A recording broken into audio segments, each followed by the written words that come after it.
जय हिंद बच्चों, कैसे हैं आप लोग।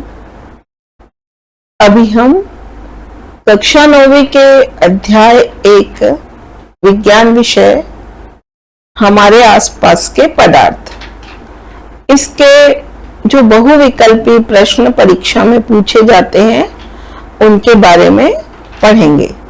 तो देखिए बच्चों, सबसे पहला प्रश्न, यहाँ पर प्रश्न जो है वो पदार्थ की अवस्थाओं के ऊपर पूछे गए हैं।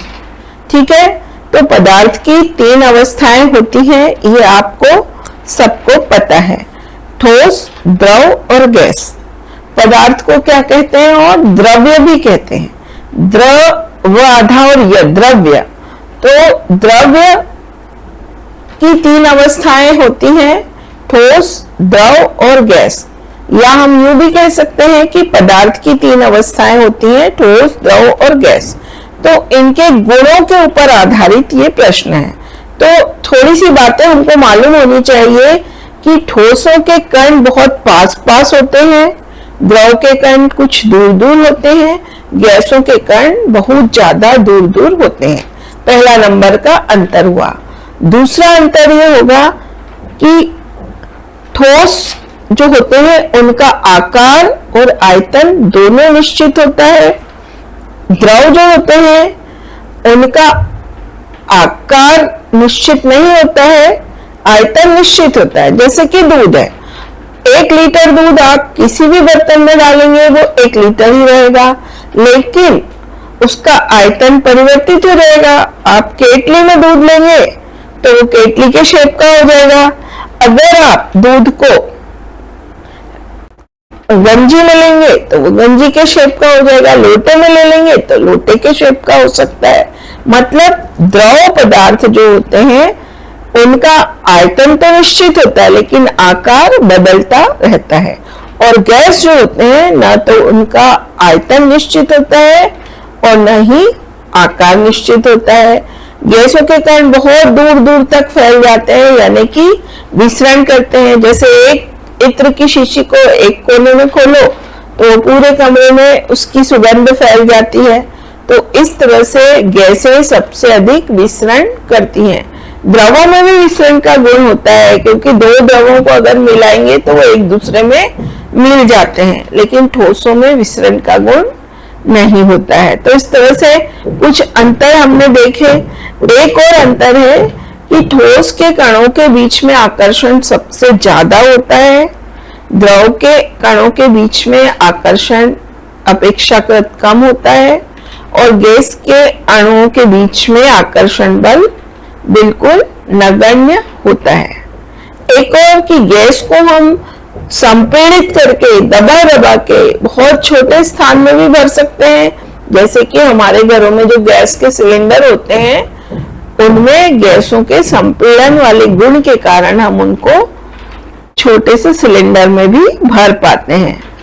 इसी तरह से वाहनों में भी जो गैस किट लगा रहता है उसमें जो काले कलर का सिलेंडर लगता है उसमें भी गैस को संपीड़ित करके भरा रहता है। मतलब गैसों में संपीड़न का गुण सबसे ज्यादा होता है, ठोसों में बिल्कुल भी नहीं होता है। तो चलिए अब हम इन ऑब्जेक्टिव प्रश्नों को, सही विकल्प वाले प्रश्नों को पढ़कर इनका उत्तर लिखते हैं। तो सबसे पहला प्रश्न है, पदार्थ की कितनी अवस्थाएं होती हैं। अब आप सभी लोग बता पाएंगे कि पदार्थ की 3 अवस्थाएं होती है, मुख्य रूप से ठोस, द्रव और गैस। अब अगला प्रश्न है, पदार्थ की किस अवस्थाओं में कणों के मध्य न्यूनतम रिक्त स्थान होता है। तो अभी मैंने आपको बताया कि ठोस अवस्था में जो कण होते हैं उनके बीच में बिल्कुल रिक्त स्थान नहीं होता है, वो पास पास जमे होते हैं। इसी कारण उनका आकार भी निश्चित होता है और आयतन भी निश्चित होता है। अगला प्रश्न बच्चों यह है कि पदार्थ की किस अवस्था में वस्तु का एक निश्चित आकार, स्पष्ट सीमाएं और नगण्य संपीड्यता होती है। देखो गैसों में तो खूब ज्यादा संपीड्यता होती है, तो गैस तो होगा नहीं। यहाँ तो नगण्य संपीड्यता पूछा हुआ है। तो फिर पदार्थ की किस अवस्था में आकार भी निश्चित होता है और सीमाएं निश्चित होती, मतलब आयतन भी निश्चित होता है। तो फिर आएगा ठोस। ठोस का आकार भी निश्चित होता है और उसकी सीमाएं भी निश्चित होती हैं। अगला प्रश्न जो है, सर्वाधिक विसरण वाला गुण वाला पदार्थ कौन सा है? तो सबसे अधिक विसरण जो होता है गैस में होता है। तो अगला प्रश्न बच्चों, पदार्थ की वह अवस्था जिसमें द्रव्य का आकार नहीं परंतु आयतन निश्चित होता है। अभी बताया कि द्रव जो लिक्विड पदार्थ होते हैं, तरल पदार्थ होते हैं, उनका आयतन निश्चित होता है। 1 लीटर दूध किसी भी बर्तन में डालो 1 ही लीटर रहेगा, लेकिन उसका शेप बदलता जाएगा। तो इस तरह से हम कह सकते हैं कि द्रव पदार्थ जो होते हैं उनका आकार तो निश्चित नहीं होता है परंतु आयतन निश्चित होता है। अगला प्रश्न बच्चों ये है, न्यूनतम विसरण का गुण पाया जाता है। तो ठोसों में तो विसरण है ही नहीं, तो यहाँ पे आएगा द्रव। गैस में अधिकतम विसरण पाया जाता है, द्रव में न्यूनतम। अब अगला देखेंगे हम, गैसों के किस गुण के कारण उनको सिलेंडर में भरा जाता है? तो अब आप अच्छे से समझ गए होंगे कि गैसों के संपीड्यता वाले गुण के कारण उनको सिलेंडर में भरा जा सकता है। अब देखिए बच्चों, 8वां प्रश्न है, बर्फ का गलनांक कितना होता है? तो बर्फ का गलनांक होता है 0 डिग्री सेंटीग्रेड। अब यहाँ पर सेंटीग्रेड में तो पूछा नहीं है हमसे, केल्विन में पूछा है। तो जब सेंटीग्रेड को हम केल्विन में कन्वर्ट करना चाहते हैं तो उसमें 273 को जोड़ देते हैं। जैसे 0 डिग्री सेंटीग्रेड, उसमें 273 जोड़ेंगे तो क्या आ जाएगा? 273 ही आएगा।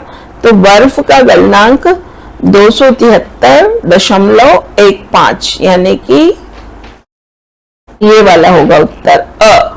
ये उत्तर सही है। अब अगला प्रश्न है, निम्नलिखित में से अधिक संपीड्य कौन सा पदार्थ होगा? तो पत्थर तो होगा नहीं, ठोस है।